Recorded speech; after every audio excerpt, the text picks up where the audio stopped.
This is the opening of the RSF paddle shift system for Driving Force GT. Alright, so it comes in this cool little box, so you can see there. Purchased it off some Amazonian website. Now inside of this box, packaging is pretty cool. Got a nice box to it. See, paddle shift system. I'll open this guy up. Alright, so in the box what we're getting is front clip.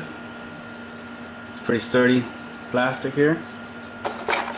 Now this is the shifter right here. Alright, so this piece right here touches the buttons on the back of the steering wheel. Alright, construction is pretty good. It feels real solid.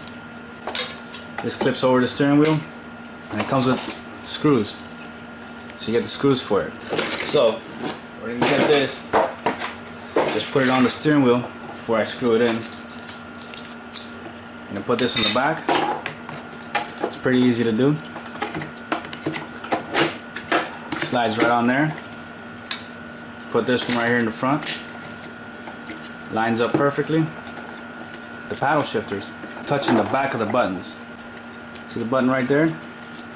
That's the original button, which is it's really hard to find sometimes. It's really small. So when this goes over it, it's got that whole paddle right there.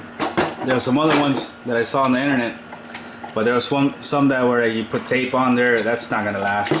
And depending on how you drive, if you drive really hard, you're aggressive, you're really hitting the paddles, that's probably not gonna last very long. But this one right here clips right on, and it's not going anywhere. It's pretty solid right here. Where the shift. So I'm using a regular screwdriver. Get the finer tip, Phillips. Put it in there. Not hard at all. It's pretty easy. You know, just as soon as you feel it's getting hard, don't crank it in there too hard, because you might strip the plastic. Who knows? Just avoid that. Just when you start feeling that it gets tight, that's when you let it go. Go on to the next one. The bottom ones, they kind of clip in there, and the top ones, they're just there. So those are easier to do. Then you screw these guys in here. Make sure you press it together so it's tight on there. The screw doesn't have to do so much work. Get the other side. Make sure you press this together. You want to force the screw in there. You want to make it as gentle as possible for the screw, because they're really fine screws. They're not big at all. So you don't want it to strip the hole. Once you feel it getting hard, just a little bit more and that's it. And that feels great. Oh man, you guys gotta try this. You know, fits good, looks really good, and the feel of them, they're just right there, just like in a real car. So I'm gonna set all this up, and I'll show you guys how it looks driving.